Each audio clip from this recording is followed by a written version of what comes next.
हेच येऊन असं पडले, कारण मला असा डाऊट आला की काय गॉसिप चाललंय माझ्याबद्दल, नाही बोलत या मुली, काय बोलताय माझ्याबद्दल. त्याचं मेजर रिझन आहे की मी यांच्या वयाची असताना I was already a mother of a child. साक्षीची मी आई होते ऑलरेडी.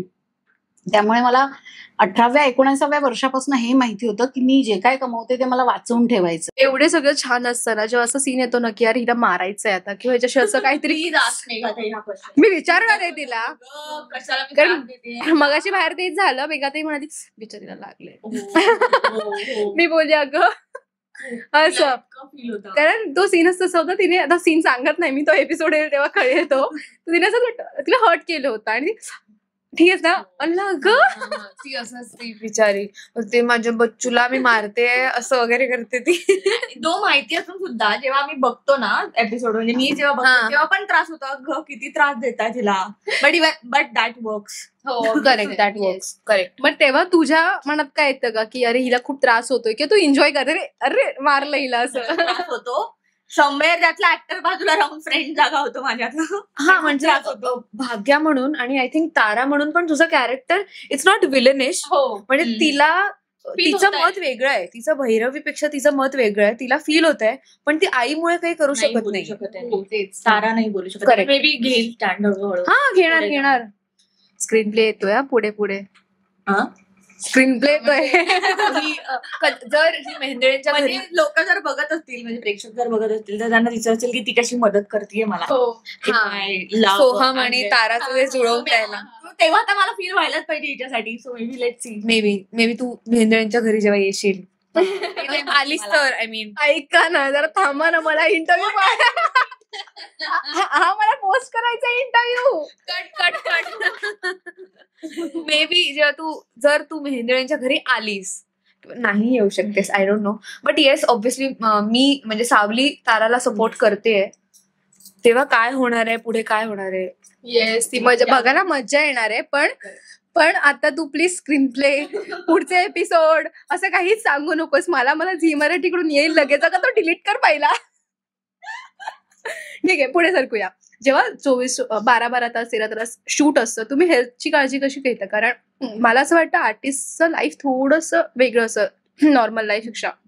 त्यांचे व्यायाम, जिम किंवा डाएट ह्या सगळ्या गोष्टी त्यांना मेंटेन कराव्या लागतात. त्या कशा करता तुम्ही? कारण मोस्टली ना ज्या नॉर्मल मुली आहेत, ज्या इंडस्ट्रीमध्ये नाही काम करत, त्यांना हा प्रश्न पडतो की हे कसं लाईफ मॅनेज करतात किंवा हेल्थ मॅनेज कसं करतात. मी तर मॅनेज नाहीच करत. कसं खूप विचार केला की मी डाएट करते का नाही. असं होतं ना की आता समजा 7ची शिफ्ट आहे, सकाळी 6:30चा कॉल टाइम आहे आणि पॉसिबली 7 ते 8 वाजेपर्यंत पॅकअप झालं पाहिजे. तर समजा आता मी माझा सकाळचा नाश्त्याचा डब्बा, दुपारचा डब्बा आणि काहीतरी मध्ये फ्रुट्स वगैरे लागणार आहे ते घेऊन आले. कधी कधी असं होतं की बँकिंग नसल्यामुळे अचानक शिफ्ट एक्सटेंड होते. मग आपण रात्री काय खाणार? रात्री आपल्याला मग काहीतरी बाहेरून ऑर्डर करून काहीतरी अनहेल्दी खावं लागतं, काहीतरी जंक खावं लागतं. जरी आपण हेल्दी मागवलं, आफ्टर ऑल इट्स बाहेरचं ओनली. तर मग अशा वेळेस डाएट कसा फॉलो करायचा? नाही होत फॉलो. आणि मग बऱ्याचदा असं होतं ना की स्क्रीनवर ब्लोटिंग दिसतं आपल्या बॉडीचं, किंवा खूप सडन चेंजेस दिसतात हेल्थमध्ये, फेसमध्ये. तर ते दिसतं, म्हणजे आपण नाही करू शकत एक्सप्लेन. बट ऑब्व्हियसली ह्या सगळ्यातून आम्हाला, मी तर स्किन केअर नाही करत, मला करायचं आहे. ऑब्व्हियसली मला सगळ्यांकडून पेपटॉक मिळतो. मला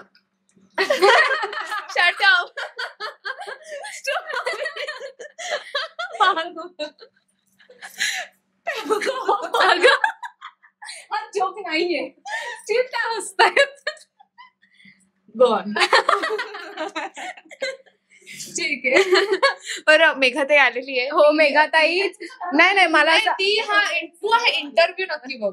येस, हा इंटरव्ह्यू खूप सुंदर झालाय. मला असं सुद्धा आवडलं की माझ्या चालत्या इंटरव्ह्यू मध्ये मेघाताईंनी मारली एंट्री. थोडासा कॅमेरा तिकडे पॅन करू शकतो, चालेल.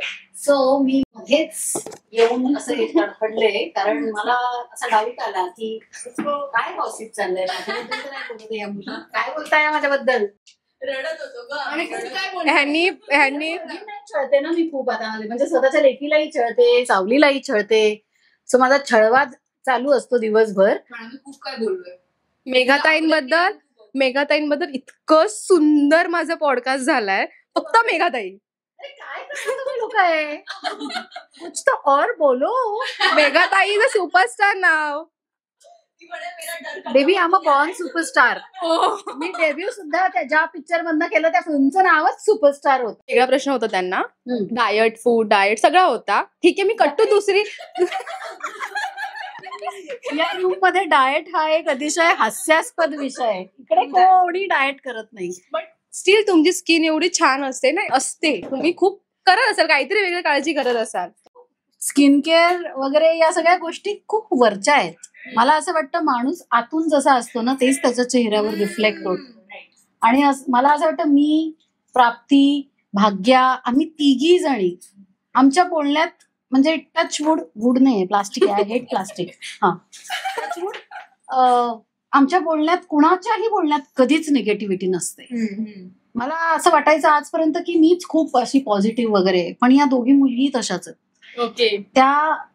मला असं वाटतं की आमचं इथं या शो मध्ये एकत्र येणं ना, आय फील की डेस्टिनी होती ही.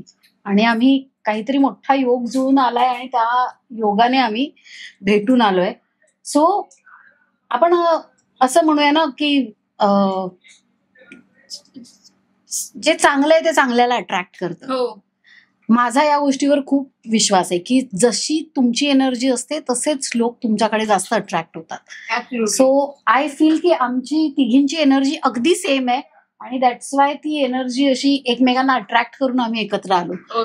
इव्हन आता मला असं वाटलं होतं की माझं शूट तिकडच्या बाजूच्या दुसऱ्या बंगल्यात आहे, त्यामुळे माझी मेकअप रूम दुसरीकडे असणार होती.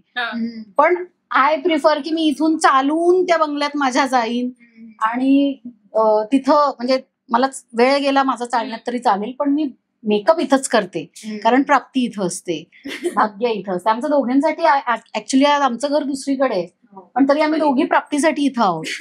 मला माहिती आहे ना, खूप असं इमोशनल होणार आहे आता, कारण प्रचंड इमोशनल झालंय हे. आणि खरंच वेगळं असतं. मी त्यांना तेच म्हणाली की आपल्या लाईफमध्ये अशी जी गोष्ट असेल ना, व्यक्ती असेल ना, ती जी आपल्याला पुश करेल इमोशनली प्लस बोलतात ना प्रत्येक गोष्टीमध्ये सपोर्ट करणारी व्यक्ती, ती खूप महत्वाची असेल. तुम्हाला टचवूड मेघाताई मिळाल. तिने हा एक प्रश्न विचारला. नाही, मी खूप लकी आहे की मला या दोघी मिळाल्या. बरोबर. तिने हा एक प्रश्न विचारला की बायकांचं कसं गॉसिप सेशन्स असतात, तसं तुमचं काय गॉसिप होतं. मी बोलले की आम्ही तिघे असल्यावर आम्ही गॉसिप नाही, काहीही गॉसिप कोणत्या वर्षी कोणती गाडी घेणार आहे, घर घेणार आहे, ह्याबद्दल आमचं. मी त्या पोरींना सतत सांगत असते की जे काय आता या शो मधनं कमवताय किंवा इतर जी काय आपली कामं आहे, आपण बऱ्याच एन्डॉर्समेंट वगैरे गोष्टी असतात, जेही पैसे कमवाल ते इन्व्हेस्ट करा. पैशाला कामावर लावा. पैशाला नुसतं साठवून ठेवून किंवा नुसतंच कपडे, मेकअप, हेअर या गोष्टींवर नुसतं पैसा खर्चू नका. पैसा इन्व्हेस्ट करा. कारण या दोघींमध्ये ना मी कुठेतरी ना स्वतःला बघते. आणि डायलॉग नाही, आणि मी मला असं वाटतं आज मी जी काही थोडी फार फायनान्शियली स्टेबल आहे त्याचं मेजर रिझन आहे की मी यांच्या वयाची असताना I was already a mother of a child. साक्षीची मी आई होते ऑलरेडी. त्यामुळे मला 18व्या-19व्या वर्षापासून हे माहिती होतं की मी जे काय कमवते ते मला वाचवून ठेवायचं माझ्या मुलीसाठी. रिस्पॉन्सिबिलिटी होती म्हणून. कदाचित रिस्पॉन्सिबिलिटी नसती तर मी ते पैसे उधळलेही असते, पण जबाबदारीने मला ते पैसे वाचवणं शिकवलं. आणि जे मी माझ्या अनुभवातनं शिकले ते मी आता यांना कायम शेअर करत असते की इथे इन्व्हेस्ट करा, एखादा स्टार्टअप करा, काहीतरी छोटा मोठा बिझनेस करा. हे मला त्यांना कायम सांगणं असतं. कारण आपला ऍक्टिंगचं करिअर असं आहे की खूप म्हणजे अनसर्टन आहे. There are so many uncertainties in this profession की आज काम आहे, उद्या असेलच माहिती नाही, 1 वर्षाने आहे, 2 वर्षांनी असेल. पैसे जमा करा, गाठीशी पैसा ठेवा, स्वतःचं स्टँडर्ड ऑफ लिव्हिंग छान ठेवा. आणि असं म्हणतं ना की आपल्याला मराठी लोकांना ना फार शिकवलं गेलंय, अंथरूण पाहून पाय पसरा, अंथरूण पाहून पाय पसरा. माझं म्हणणं नाही, अंथरूण मोठं घ्या आणि पाय फुल पसरा. तर ते अंथरूण मोठं करा हे सतत मला त्यांना सांगायचं असतं.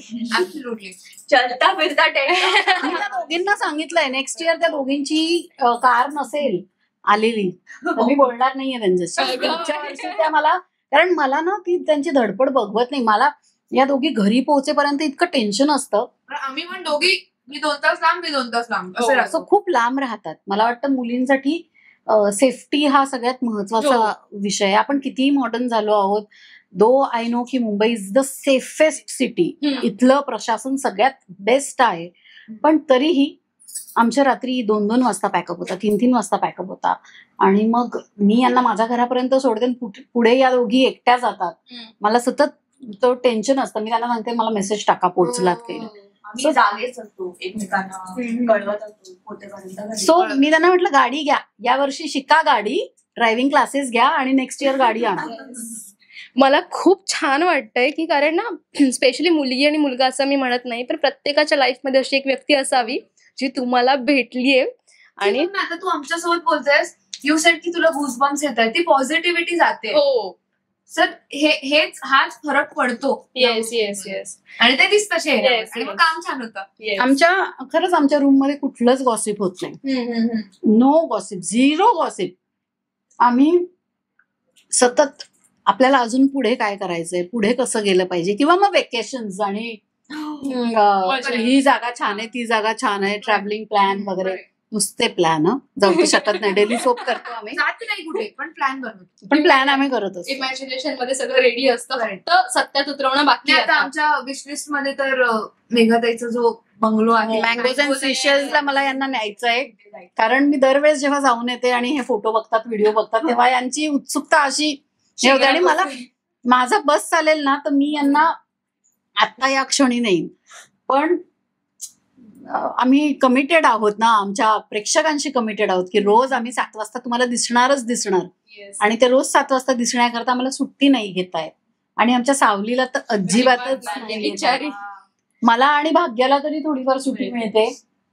मी तर भांडून पण घेऊन घेते सुट्टी, पण बिचारी प्राप्ती सतत काम करत असते.